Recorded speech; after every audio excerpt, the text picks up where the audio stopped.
ఈ రోజే డౌన్లోడ్ చేయండి. మీ ఫేవరెట్ షోస్ చూడండి. మీ అత్త వారికి కట్నం అందకపోతే నన్ను కదే అడగాల్సింది. అడిగాను కదమ్మా, ఎన్నిసార్లు అడిగానో నీకు గుర్తులేదా? అత్తయ్య ఎన్నిసార్లు ఫోన్ చేశారో నీకు తెలీదా? అడిగిన ప్రతిసారి ఏదో ఒక సమాధానం వచ్చిందే కానీ కట్నం రాలేదు. ఇక్కడ నా పరిస్థితిని అర్థం చేసుకునే స్థితిలో మీరు లేరమ్మా.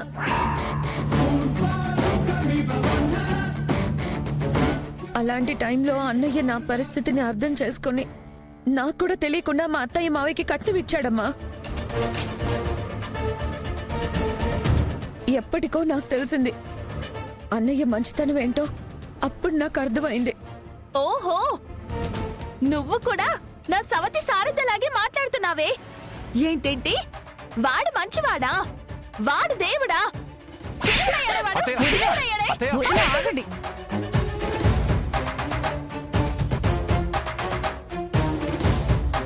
మన ఇంట్లో పుట్టిన రోషం పౌరుషం నీళ్ళు అడగట్టిపోయాయే. ఎవడే అసలు ఆ గగన్? మీ అమ్మ సవతి కొడుకే.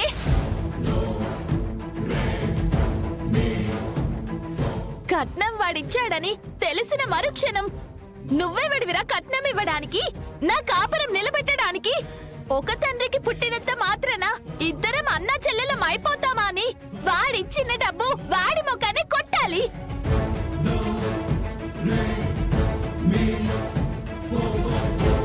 అలా కొట్టి ఏ ఇంటికో నమస్కారం పెట్టి మన ఇంటికి రావాలి. అది అది మన ఇంటి పౌరుషం అంటే.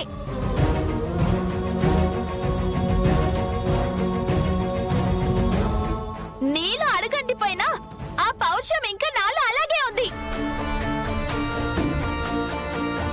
ఇక ఇంట్లో నువ్వు ఉండాల్సిన అవసరం లేదు. ఈ మనిషితో నువ్వు ఇంకా కాపురం చేయక్కర్లేదు. ప్లీజ్ అమ్మా, వదిలమ్మా, ప్లీజ్ అమ్మా. చెల్లెమ్మా, అయ్యిందేదో అయిపోయిందమ్మా.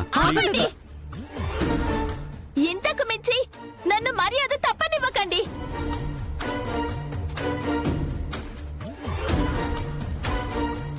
అయ్యిందేదో అయిపోయిందని మీరనుకోవడం వల్లే శారద చేతిలో ఈ రోజు నాకు ఇంత అవమానం జరిగింది. మా వదిన చెప్పడం వల్లే నా కూతుర్ని మీ ఇంటికి కోడలుగా పంపించానే గాని మీరు డబ్బు మనుషులను తెలుసుంటే అసలు ఈ సంబంధం కలుపుకునేదాన్ని కాదు. ఇప్పుడు చెప్తున్నాను వినండి. ఈ ఇంటికి మా ఇంటికి తెగతెంపులు అయిపోయినట్టే. ఈ సంబంధానికి మేము తిలోదాకాలు ఇచ్చేసినట్టే. రావే నువ్వు.